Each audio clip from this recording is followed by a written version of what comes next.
Well, let me just start off by thanking you all for your hard work, and just I want to express my immense admiration and appreciation for everything that you've done to build Giga Nevada and to help revolutionize the world.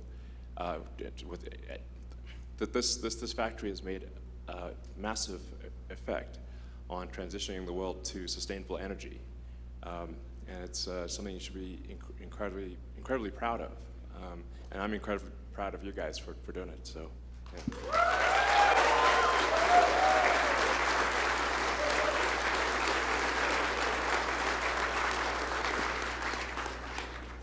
Let's see.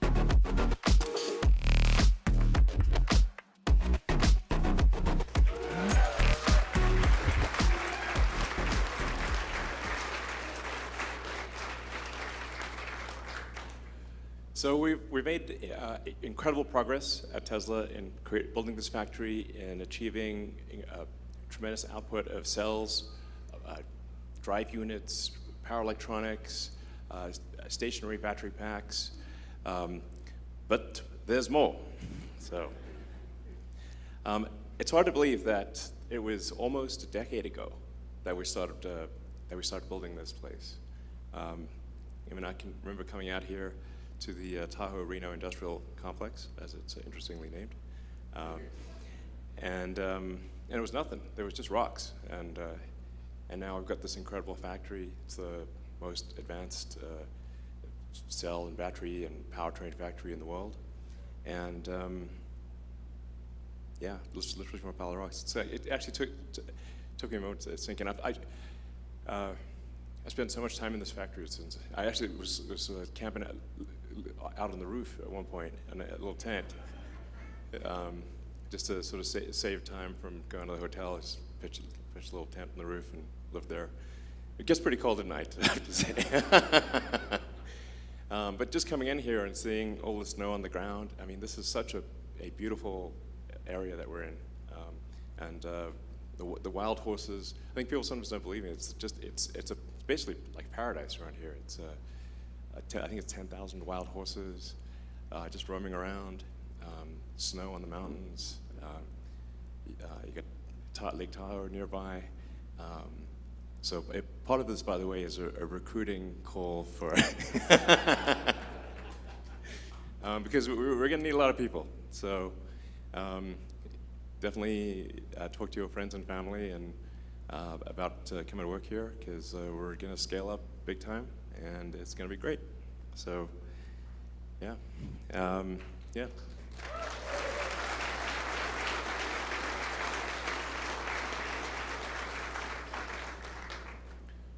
So it's interesting to see the original goal. We thought, at the time, people thought this was a crazy amount of batteries to make. In fact, this was, when we started out, this one factory was set up to build more lithium-ion batteries than the rest of the world combined. And it remains by far the biggest factory in North America. And the reason we built it is because there literally weren't enough lithium-ion batteries. If you took all of the factories on Earth combined, it wouldn't be enough to make electric vehicles at scale. So that's why we concluded we had to build a factory, a really big factory, which is why where the Giga part comes in. So it's one of the biggest factories in the world, and it's going to get bigger. So in 2014, we projected 35 gigawatt hours of battery cells, and yeah, and we're there. So we've done $6.2 billion of investment. It's over 5 million square feet, 11,000 team members, and we have 3,200 acres, of which we've still only used a small portion. So we've got plenty of room to grow. And I should say that what I'm announcing today is actually not the end of it. It's just really phase 2. So there's going to be like phase 3 and 4. I mean, it just takes a tremendous amount to transition the world to sustainability. You've got to have giant factories if we are to move the world to a sustainable energy future. And yeah, so it's great. So where we are right now is we've made over 7 billion cells. We're actually almost more cells than people. In fact, so. Yeah.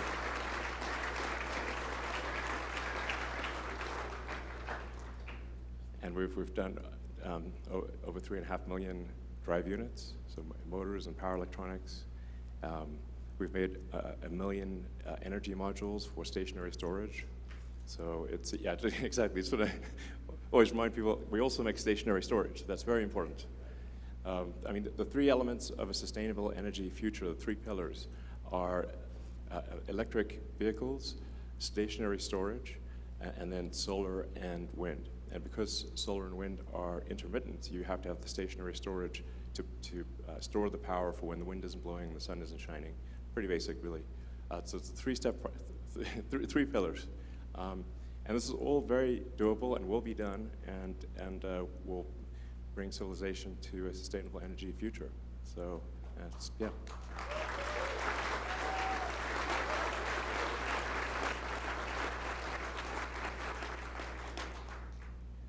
And in terms of the economic impact, it's really substantial, $6 billion of total economic output every year. So we've also put $37 million into K-12 education, and we're going to increase that. So, and it's focused on robotics and sustainability. So, yeah.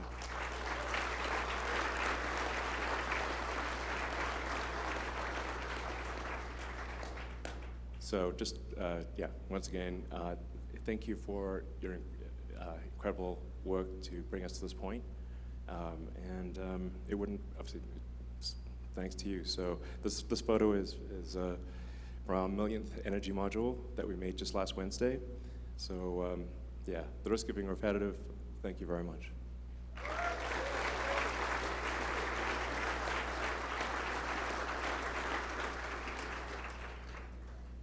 Now, all of that was just the beginning. Well, phase 1, at least. And so what we're announcing today is a massive additional investment. And here's a sneak peek of what the factory will look like.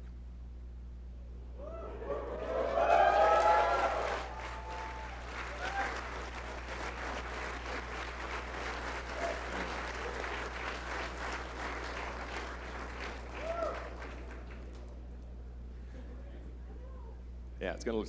It's like sick.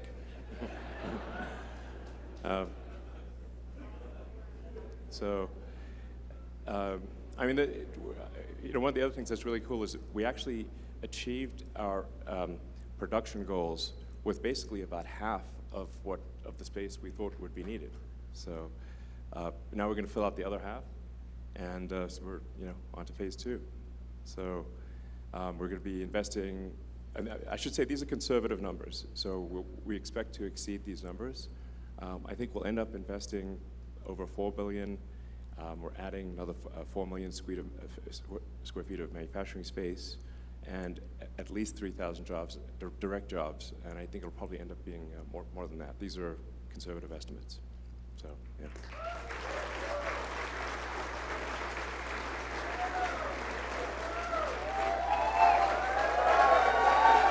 Yeah.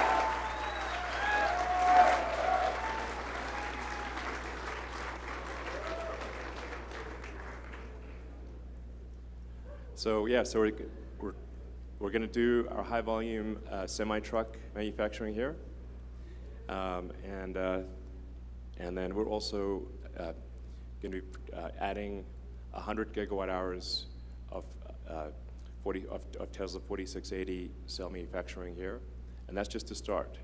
I think long term we may do as much as as much as 500 gigawatt hours long term, but this increment is 100 gigawatt hours, so hugely important, game changer. So just some videos of 4680 production. We expect the new cell factory, as I said, to produce at least 100 gigawatt hours, and as I said, that's really just to begin with. Long-term, Tesla is aiming to produce well over 1,000 gigawatt hours, possibly 2,000 or 3,000. So this really is just the start. And that's equivalent to 1.5 million additional Model 3Y vehicles. And they will also be using 4680 for stationary storage as well. And to be clear, this is in addition to our suppliers. So when you think about the fact that there's 2 billion cars and trucks on the road globally, obviously you've got to build a lot of electric vehicles to replace all the gasoline-powered vehicles. And then about as much as again is needed for stationary storage for sustainable energy. So yeah, it's actually really incredible to think about. So and yeah, some people have said this is impossible, but you can drive it. Although, so.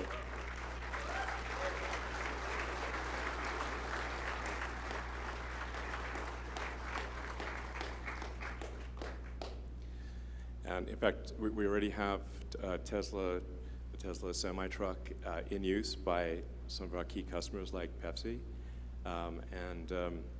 So that this year is kind of like the limited production of the semi-truck. And then hopefully sometime next year we'll be able to achieve volume production.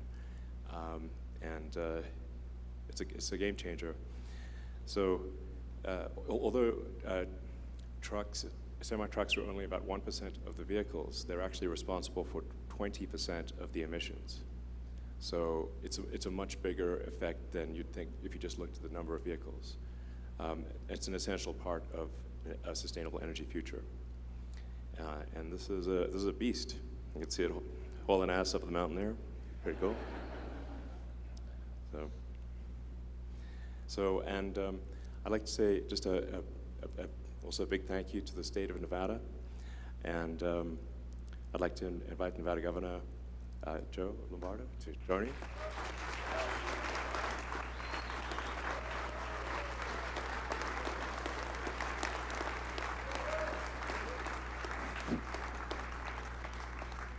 Well, first and foremost, you guys look awesome.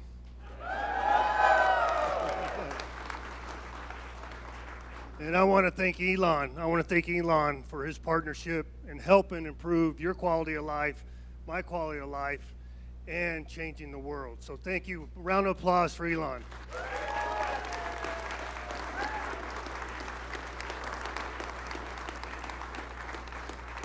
So I appreciate everybody coming together today. Give me the opportunity to say hi, first and foremost. And hopefully some of you saw my State of the State last night. Did you? Hopefully I said some things that made you happy.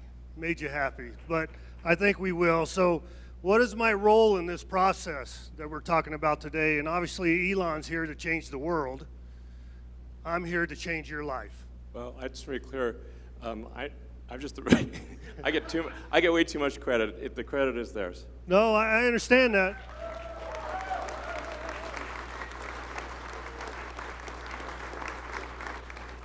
So Elon talked about his 3 pillars with electric energy, right? You got the EVs, you got the storage, and you got wind and solar. So my 3 pillars as your governor is the economy, education, and your quality of life / public safety. No, that's all part of it. So the economic driver is obviously Tesla. And it's changing the environment and your lives and Nevada's lives with your placement here in the state of Nevada. And now today with this expansion, it's even going to double the quality of life and the economic engine and the drivers for us to be successful in the whole state of Nevada, in particular to northern Nevada. And so there's a young man in the audience that just came on my team, Tom Burns. Can you come up here? If you don't mind, is it okay? Yeah, please. So you in the back can't see him, he's short.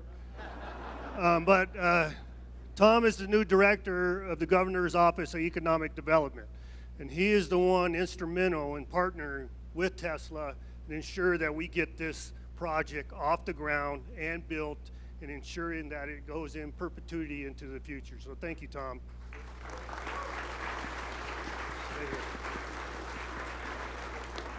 So that's the economic pillar, right? That's the economic pillar. So the education pillar for the labor force, for the engineers and everything else that takes to run a village, especially something as magnanimous as Tesla, takes an education system and a university system to produce those individuals, to occupy those jobs. And there's a very important person in the audience I'm going to bring up, and it's former Governor Sandoval. Come up here.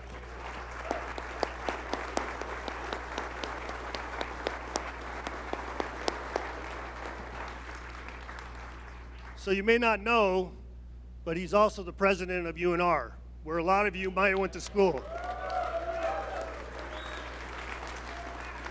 So the president of UNLV was here a little while ago, but decided to leave, and which upsets me because I'm from UNLV and I wanted a little competition going on here.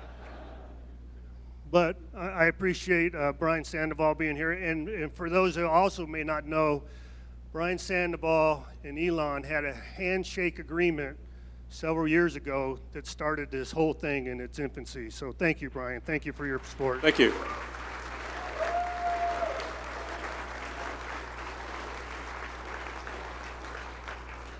And the last piece in this is your quality of life / safety, in particular to I-80 right here, right?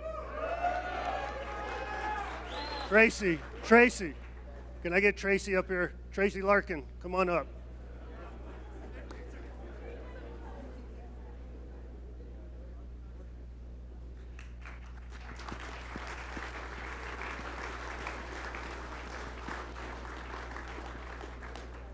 Who's shorter, Tom or Tracy? So for those of you in the back, there's a young lady up here. She's the new director of the Department of Transportation. I informed her her major task, her primary task, is expansion of I-80, creating a safe environment for you to go to and from work.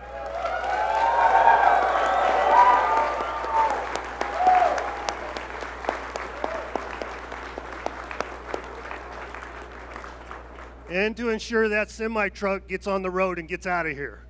All right? All right. So that's what we're going to do for you for the state of Nevada, and that's what I'm going to do for you as the head of state of Nevada. And hopefully we can partnership with you into the future and ensure we have a very, very, very long-term relationship and everybody gets to be friends. So thank you. All right, thank you. Thank you.